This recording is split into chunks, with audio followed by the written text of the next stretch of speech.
Hello everyone, ఇవాళ వీడియోలో నా లంచ్ బాక్స్ రెసిపీని మీతో షేర్ చేసుకోబోతున్నాను. చాలా సింపుల్ అండ్ ఈజీ. గుప్పెడు కరివేపాకుతో మనకైతే 10 నిమిషాల్లో లంచ్ బాక్స్ రెడీ అయిపోతుంది.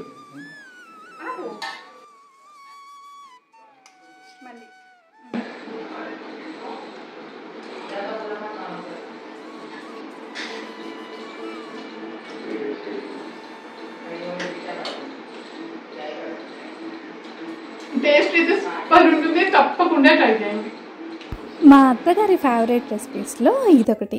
ఎందుకో తెలుసా, మన బాడీలో బ్లడ్ పర్సంటేజ్ పెంచడానికి క్యారెట్, బీట్రూట్ అలాగే గోధుమ గడ్డి ఎంత బాగా అయితే హెల్ప్ చేస్తాయో కరివేపాకు నుంచి కూడా మనకి అంతే బెనిఫిట్స్ని పొందొచ్చు అనమాట. మరి ఆలస్యం చేయకుండా వీడియోలోకి అయితే వెళ్ళిపోతాం రండి. హాయ్, హలో, నమస్తే, వెల్కమ్ బ్యాక్ టు నేటి తరం ఇల్లాలు. ముందుగా ఒక మిక్సీ జార్ తీసుకొని అందులో 1 కప్పున్నర వరకు పచ్చి కొబ్బరి ముక్కల్ని యాడ్ చేసుకోవాలి. తర్వాత 1 కప్పు వరకు కరివేపాకు రెబ్బల్ని యాడ్ చేసుకోవాలి. కరివేపాకు చాలా లేతగా ఉంటేనే మీరు ఈ రెసిపీ చేయడానికి ట్రై చేయండి, లేదు అంటే స్కిప్ చేయండి. చిన్న నిమ్మకాయ సైజ్ అంతా చింతపండుని తీసుకొని ఈ మిక్సీ జార్లోకి యాడ్ చేసేసి కొంచెం కొంచెంగా వాటర్ని యాడ్ చేసుకుంటూ ఇలా ఫైన్ పేస్ట్ లాగా ప్రిపేర్ చేసుకొని పక్కన పెట్టుకోవాలి. ఆకు అనేది ముదిరిపోయిందనుకోండి, మనకి ఇలా ఫైన్ పేస్ట్లా అయితే అవ్వదన్నమాట. అందుకే నేను లేత ఆకులు మాత్రమే తీసుకోమని చెప్పాను. సరిపడినంత ఆయిల్ని యాడ్ చేసుకొని కాగిన తర్వాత తాలింపు గింజల్ని ఒకదాని తర్వాత ఒకటి యాడ్ చేసుకొని గోల్డెన్ కలర్ వచ్చేంత వరకు ఫ్రై చేసేసుకోవాలి.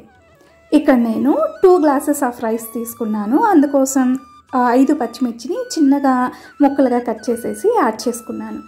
అవి కూడా ఫ్రై అయిన తర్వాత ఆనియన్స్ని యాడ్ చేసేసుకోవడమే. కొంచెం పసుపుని యాడ్ చేసేసి పచ్చి వాసన అనేది పోయేంత వరకు కూడా మనం ఈ ఆనియన్ పీసెస్ని ఫ్రై చేసుకుంటూ ఉండాలి. ఇలా ఆయిల్ అనేది పైకి తేలుతూ ఉన్నప్పుడు మనం గ్రైండ్ చేసి పక్కన పెట్టుకున్న పేస్ట్ని యాడ్ చేసేసుకోండి.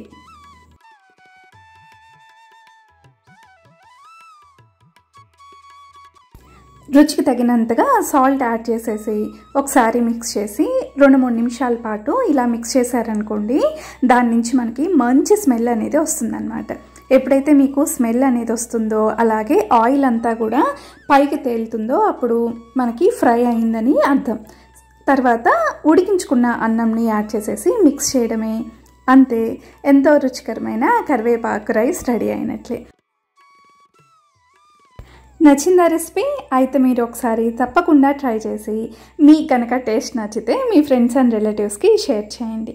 Thanks for watching.